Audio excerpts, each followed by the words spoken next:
Hello दोस्तों, आज हम पढ़ने वाले हैं इकोनॉमिक्स के हिंदी के तीसरे पार्ट में जो है प्रश्नावली एवं अनुसूचियों के बारे में। हमने इससे पहले जो है 3 विधियां पढ़ रखी हैं, तो अगर आपने वो वीडियो नहीं देखी हैं तो आप इस वीडियो के डिस्क्रिप्शन में जाकर वो वीडियो देख सकते हैं और समझ सकते हैं। तो अभी आप अगर इस वीडियो को देखेंगे तो आपको ये पूरा चैप्टर जो है आर्थिक सांख्यिकी का 11th क्लास में, तो आपको ये दूसरा चैप्टर पूरी तरह से समझ आ जाएगा। तो चलिए दोस्तों, हम इस तीसरे पार्ट को शुरू करते हैं। तो इसमें हम पढ़ने वाले हैं प्रश्नावली एवं अनुसूचियों को। ठीक है, अनुसूचियों के माध्यम से सूचना संग्रह करना। अब देखिए दोस्त, हमने 3 विधियां तो पढ़ ली। अब इस विधि में हम पढ़ेंगे कि हम कैसे एक प्रश्नावली के माध्यम से जो है सूचनाएं प्राप्त कर सकते हैं, एक प्रश्नावली का इस्तेमाल करके सूचना प्राप्त कर सकते हैं। तो हम पढ़ते हैं, आगे बढ़ते हैं दोस्तों, जानते हैं कैसे। तो दोस्तों देखिए, प्रश्नावली के जो भाग हैं वो 2 भाग होते हैं। पहला भाग होता है डाक प्रश्नावली, दूसरा होता है गणक विधि या गणक सूचना विधि। ठीक है, तो हम इसके 2 भागों में इसको विभाजित करते हैं या बांट देते हैं। ठीक है, तो हमारा जो पहला भाग है डाक विधि। तो प्रश्नावली विधि क्या होती है दोस्तों? प्रश्नावली विधि के द्वारा या कैसे हम आंकड़ों की सूचना प्राप्त कर सकते हैं, आप ये सोच रहे होंगे, तो मैं बता देता हूं प्रश्नावली के माध्यम से हम आंकड़ों की सूचना कैसे प्राप्त करते हैं। एक प्रश्नावली तैयार की जाती है दोस्तों, एक प्रश्नावली तैयार कर दी जाती है, यानी आंकड़ों से संबंधित एक प्रश्नावली को तैयार किया जाता है जिसमें कि कुछ प्रश्न लिख दिए जाते हैं और वो लोगों के पास पहुंचा दी जाती है, यानी लोगों के पास जो है प्रश्नावली को भेज दिया जाता है। एक प्रश्नों का पत्र बना दिया जाता है, उसमें प्रश्न लिखे होते हैं, उसके बाद वो प्रश्न पत्र को जो है लोगों तक भेज दिया जाता है। लोग क्या करते हैं, स्वयं उस पत्र को लेते हैं, उसमें अपनी इंफॉर्मेशन डालते हैं, जो जो प्रश्न होते हैं उनके जवाब स्वयं देते हैं। उसके बाद वो प्रश्नावली जो है वापस कर दी जाती है, तो वो वापस आ जाती है। उसके बाद जब वो फिल होती है, पूरी भरी होती है, तो उससे हमें आंकड़े मिल जाते हैं। इसमें आंकड़े स्वयं जो है लोग खुद अपने हाथ से अपनी मर्जी से भर कर देते हैं प्रश्नावली को। तो दोस्तों, इस तरह से इसमें आंकड़े प्राप्त किए जाते हैं प्रश्नावली विधि में। और ये हमारी 2 विधियां, ये 2 भाग में विभाजित है। पहली है डाक विधि और दूसरी गणक विधि। तो सबसे पहले हम डाक विधि को पढ़ते हैं। डाक विधि क्या होती है? डाक के बारे में आपने सबने सुना होगा कि चिट्ठी भेज दो डाक से। ठीक है, तो आपको सूचना, ये भी एक माध्यम है सूचना भेजने का। तो सूचना जब भेजी जा सकती है तो ली भी जा सकती है। इसी प्रकार डाक में क्या है, डाक विधि के द्वारा सूचना कैसे प्राप्त होती है? डाक विधि के द्वारा सूचना हम प्राप्त कर सकते हैं डाक में पत्र डालकर। ठीक है, तो हम पत्र को डाल देते हैं डाक में, उसके द्वारा हमें सूचना मिल जाती है। तो इस विधि की उपयुक्तता देख लेते हैं दोस्तों। जब हम डाक के द्वारा, तो इसको परिभाषित कैसे कर सकते हैं दोस्तों? जब कोई व्यक्ति डाक के द्वारा आंकड़ों से संबंधित सूचना प्राप्त की जाती है तो उसे डाक विधि कहा जाता है। यानी सीधी सी बात है, जब डाक से जब सूचना प्राप्त की जाए आंकड़ों के बारे में, तो या आंकड़े प्राप्त किए जाएं डाक से, तो उसे डाक विधि कहते हैं। उसके बाद आती है इसकी उपयुक्तता दोस्तों। उपयुक्तता क्या होती है, किस लिए उपयुक्त होती है? ये क्षेत्र विस्तृत होता है, यानी डाक से बहुत सारे क्षेत्रों के लिए जो है वो बहुत सारे क्षेत्रों से हमें सूचना मिल सकती है, क्योंकि ये बहुत जगह भेजे जा सकते हैं। तो उसके बाद आता है व्यक्ति शिक्षित होने चाहिए। अगर व्यक्ति शिक्षित नहीं है, देखिए दोस्तों, अगर व्यक्ति शिक्षित नहीं है तो हम इस विधि का इस्तेमाल नहीं कर सकते, यह विधि उपयुक्त नहीं होगी, क्योंकि लोग शिक्षित नहीं हैं तो प्रश्नों को पढ़ नहीं पाएंगे। अगर पढ़ नहीं पाएंगे तो वो अपनी सूचना भर नहीं पाएंगे। अगर ऐसा होगा तो ये जो विधि है अनुपयुक्त हो जाएगी, इसका कोई फायदा नहीं। उसके बाद हम इसके पढ़ते हैं गुण एवं अवगुण। इसके क्या क्या गुण हैं, इसके क्या क्या अवगुण हैं। तो सबसे पहले इसके गुण और अवगुण देखते हैं। सबसे पहले हम देख लेते हैं इसके गुण।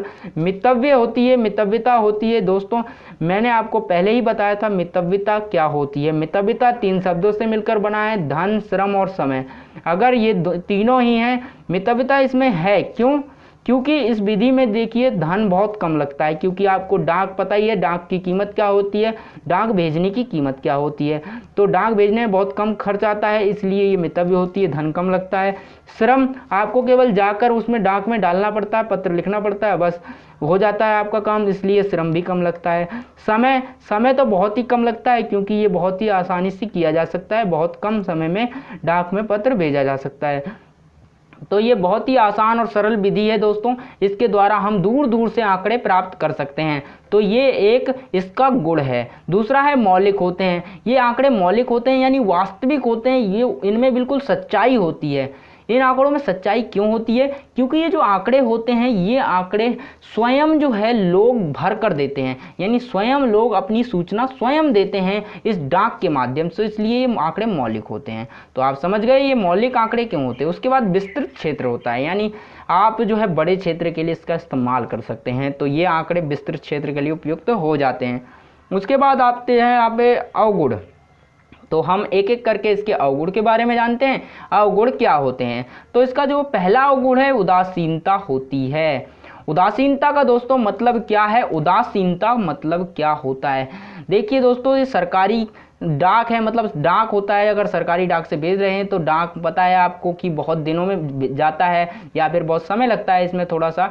तो इसलिए क्या है कि अगर आपको इतना समय लग रहा है, उदासीनता है, यानी इसमें जो है डाक पड़े रहते हैं, कोई उनको देखता नहीं है। हो सकता है वो लोग जो है भरते भी नहीं है ढंग से, या फिर वो इस पर रुचि नहीं रखते, तो हो सकता है बहुत सारी कमियां हैं, उदासीनता है। उदासीनता का मतलब यही है कि पूरी तरह से वो लोग उसे सीरियसली नहीं लेते हैं, ये लंबे लंबे समय तक जो है डला रहता है, काम ये पूरा भी नहीं होता है, डाक भी नहीं भरे जाते हैं, यानी उसकी सूचना वापस भी नहीं आते हैं, इसलिए इसे कहते हैं। उम्मीद है दोस्तों आपको उदासीनता समझ में आई होगी, उदासीनता क्या होती है। उसके बाद आती है लोचशीलता का अभाव। लोचशीलता का अभाव का मतलब है हम इसमें बदलाव नहीं कर सकते, अगर चाहें तो हम इन आंकड़ों को बदल नहीं सकते। क्यों नहीं बदल सकते? क्योंकि जो आंकड़े हमें प्राप्त हुए हैं वो आंकड़े स्वयं व्यक्तियों ने हमें प्राप्त दिए हैं, भरकर दिए हैं, खुद उसमें सूचना डाली है, तो जो सूचना उसमें लिखी है हम उसका ही इस्तेमाल करेंगे, हम इसमें फेरबदल नहीं कर सकते। तो इसलिए इसमें लोचशीलता नहीं होती, यानी इसमें लचीलापन नहीं होता है। उसके बाद यहाँ पर आता है सीमित उपयोग। इनका सीमित उपयोग ही किया जा सकता है, यानी अगर आपने जो किसी क्षेत्र से संबंधित डाक भेजा है उसके बारे में आपको आंकड़े एकत्र करने हैं तो वो सीमित क्षेत्र के लिए उपयोग होते हैं, यानी सीमित क्षेत्र नहीं, सीमित उपयोग होता है, यानी कुछ ही उपयोग कर सकते हैं। आप सभी क्षेत्रों के लिए यानी सभी जगहों पर इसका इस्तेमाल नहीं कर सकते, क्योंकि ये इतनी ज़्यादा उपयुक्त नहीं है, तो इसका सीमित उपयोग होता है। उसके बाद आप पक्षपात कर सकते हैं। लोग क्या कर सकते हैं इसमें? पक्षपात कैसे कर सकते हैं? लोग क्या है अपनी अधूरी गलत सूचना जो है भर सकते हैं, तो इससे पक्षपात लोगों के बीच हो सकता है, इसमें पक्षपात होने की संभावना होती है। शुद्धता की कमी होती है दोस्तों। शुद्धता की कमी का मतलब क्या है कि इसमें पर्याप्त शुद्धता नहीं होती है। पर्याप्त शुद्धता क्यों नहीं होती है? ऐसा क्यों होता है? पर्याप्त शुद्धता का मतलब है कि देखिए दोस्तों, ये तो बहुत ही अजीब बात है, वो लोग स्वयं ही भरकर दे रहे हैं, यानी स्वयं हम उनसे जो है इंफॉर्मेशन ले रहे हैं, जानकारी सूचना प्राप्त कर रहे हैं, लेकिन वो शुद्ध नहीं है, शुद्धता की कमी है। ऐसा इसलिए होता है दोस्तों क्योंकि जो आंकड़े वो देते हैं, हो सकता है वो आंकड़े गलत भर दें, वो नहीं देना चाहते हैं आंकड़े, हो सकता है वो अगर आंकड़े वास्तविक आंकड़े नहीं देना चाहते, वो अपने स्वयं से आंकड़े गलत भर देते हैं, तो हमें आंकड़े शुद्ध नहीं मिलेंगे। इसलिए हम यहाँ कह सकते हैं कि उसमें शुद्धता की कमी होती है। उसके बाद आती है हमारे पास जो है गणक विधि। तो दोस्तों गणक विधि क्या है? यहाँ पर कुछ विशेषज्ञ होते हैं, यानी जो है गणना करने वाले कुछ विशेषज्ञ होते हैं, वो स्वयं जाकर के लोगों से मिलते हैं, यानी उन्हें भाषा, रीति रिवाज सब कुछ का ज्ञान होता है। लोगों के पास वो जाते हैं, वो पूरी तरह से ट्रेनिंग होते मतलब ट्रेंड होते हैं कि आंकड़े एकत्र कैसे करने हैं, किस प्रकार से बातचीत करनी है, कैसे लोगों से आंकड़े लेने हैं। तो उस प्रकार से पूरी सारी बातों पर ट्रेन होते हैं और वो स्वयं जाते हैं और लोगों से मिलते हैं, उनसे बातचीत करते हैं, उसके बाद वो आंकड़े एकत्र करते हैं। उसके बाद एकत्र करते हैं, इसकी उपयुक्तता देख सकते हैं। मुझे उम्मीद है दोस्तों ये गणक विधि समझ आई होगी। गणक विधि क्या है कि स्वयं जब जो है विशेष आंकड़े एकत्र करने वाला व्यक्ति जब स्वयं जाता है, या कहें कि अनुसंधानकर्ता स्वयं जाते हैं एकत्र करने के लिए आंकड़े, तो उसे कहते हैं गणक विधि। और इसकी उपयुक्तता देखते हैं दोस्तों। इसकी उपयुक्तता 3 उपयुक्तता होती है, जैसे कि भाषा, रीति रिवाज का ज्ञान होना अति आवश्यक है। अगर गणक को इस भाषा, रीति रिवाज का ज्ञान है तभी उसे गणक कहा जाएगा, यानी वह जा सकता है, दूसरों से प्राप्त कर सकता है सूचना। अगर उसे भाषा रीति रिवाज का ज्ञान नहीं है तो वो ऐसा नहीं कर सकता है। उसके बाद यहाँ पर विस्तृत क्षेत्र होता है, यानी ये जो है विस्तृत क्षेत्र के लिए उपयुक्त होती है, यानी यहाँ पर विस्तृत क्षेत्र में इसका इस्तेमाल किया जा सकता है। उसके बाद व्यवहार कुशलता। दोस्तों, अगर कोई व्यक्ति किसी से पूछताछ करता है तो उसका व्यवहार अच्छा होना चाहिए। अच्छा यानी अच्छा व्यवहार होना चाहिए, उसे बात करने का ढंग, अच्छे से व्यवहार करना, ये सारी चीज़ें आनी चाहिए। तो इसमें जो है व्यवहार की कुशलता होनी चाहिए। जो है गणक का व्यवहार, जिससे वो सूचना प्राप्त कर रहा है उसके साथ वो अच्छा होना चाहिए, बहुत ही अच्छा रिलेशन होना चाहिए, अच्छे से उसे बात करनी चाहिए, अच्छे से उसे जो है सम्मानपूर्वक जो है जानकारी प्राप्त करनी चाहिए। तो इसमें 3 चीज़ें हैं दोस्तों, भाषा रीति रिवाज का ज्ञान होना चाहिए, विस्तृत क्षेत्र होना चाहिए, व्यापक कुशलता होनी चाहिए। उसके बाद दोस्तों हम पढ़ते हैं यहाँ पर कुछ गुण और अवगुण के बारे में, इस विधि के पढ़ लेते हैं। इसमें क्या होता है दोस्तों, गुण और अवगुण पढ़ते हैं। पहला जो है गुण की बात कर रहा है, यहाँ पर जो गुण हैं तो यहाँ देख सकते हैं आप, विस्तृत क्षेत्र के लिए उपयोग होती है ये विधि यहाँ, क्योंकि गणक होते हैं, गणक द्वारा जो है इस्तेमाल की गई विधि, मतलब गणक इसमें खुद सूचना प्राप्त करते हैं, वो बहुत ही विशेषज्ञ होते हैं। यहाँ पर जो है विस्तृत क्षेत्र के लिए उपयुक्त है। इसमें शुद्धता होती है दोस्तों, यानी ये आंकड़े बिल्कुल शुद्ध होते हैं, क्योंकि किसके द्वारा एकत्र किए गए हैं, गणक के द्वारा। गणक एक ऐसा व्यक्ति है जिसे कि आंकड़े प्राप्त करने के लिए गणक तैयार किया गया है कि ऐसे ऐसे आंकड़े एकत्र करने हैं, इस प्रकार से करने हैं, ऐसा व्यवहार रखना है, रीति रिवाज भाषा सब सिखाया गया है उसे पूरी तरह से ट्रेंड कर दिया गया है आंकड़े एकत्र करने के लिए। तो वो शुद्ध आंकड़े प्राप्त करेगा, पूर्ण प्राप्त करेगा, यानी आधे अधूरे आंकड़े नहीं लेकर आएगा, वो पूरे आंकड़े लेकर आएगा।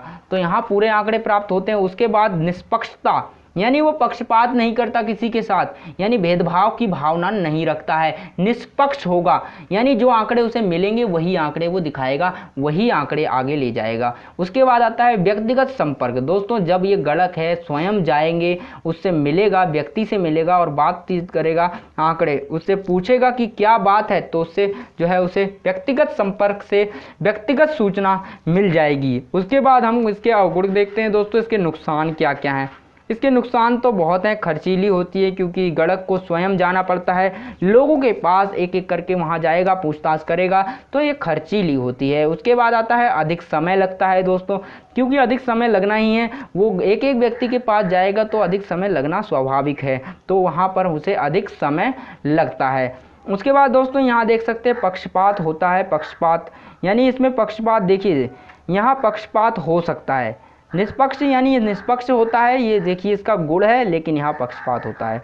यानी निष्पक्ष का मतलब क्या है, निष्पक्ष का मतलब है आंकड़े ने जो है गणक ने जो आंकड़े एकत्र किए हैं वो तो वह शुद्ध रूप से लेकर जाएगा और वही दिखाएगा, लेकिन पक्षपात व्यक्ति कर सकते हैं या फिर गणक भी कर सकता है। तो इसमें कोई निष्पक्षता नहीं है, यहाँ पर कोई निश्चित नहीं है कि पक्षपात पूरी तरह से नहीं होता, पक्षपात भी हो सकता है। तो गणकों की उपलब्धता दोस्तों, यहाँ गणक जो है ये विधि अवगुण है, क्योंकि गणक जो है बहुत ही कम मिलते हैं, क्योंकि ये विशेष रूप से ट्रेंड होते हैं, भाषा रीति रिवाज और व्यवहार की कुशलता आदि सब कुछ इनमें सम्मिलित होता है, सब कुछ इन्हें आता है, कैसे बातचीत करनी है, कैसे आंकड़े प्राप्त करने, सब कुछ इनको आता है। तो इनको जो है गणकों की उपलब्धता, जो इनकी उपलब्धता है वो कम होती है, जिस कारण से ये विधि ज़्यादा उपयुक्त नहीं होती है। लेकिन ये बहुत अच्छी विधि है दोस्तों, तो उम्मीद करता हूँ ये सारी चीज़ समझ आई होगी। तो एक बार रिवाइज कर लेते हैं। इसमें देखिए गुण एवं अवगुण देखते हैं। गणक विधि के विस्तृत क्षेत्र होता है, शुद्धता होती है, पूर्णता होती है, उसके बाद होता है निष्पक्षता होती है, व्यक्तिगत संपर्क होता है,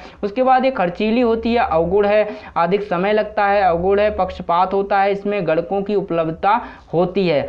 तो उम्मीद करता हूं दोस्तों ये अब वीडियो आपको समझ आई होगी, ये सारे पॉइंट जो डिस्कस किए मैंने वो आपको समझ आए होंगे। तो इसका जो अगला बचा हुआ पार्ट है इस चैप्टर का, हम अगले पार्ट के अगले पार्ट में करेंगे दोस्तों। तो चलिए तब तक के लिए बाय बाय। इस वीडियो को लाइक कर देना और सब्सक्राइब भी कर लेना।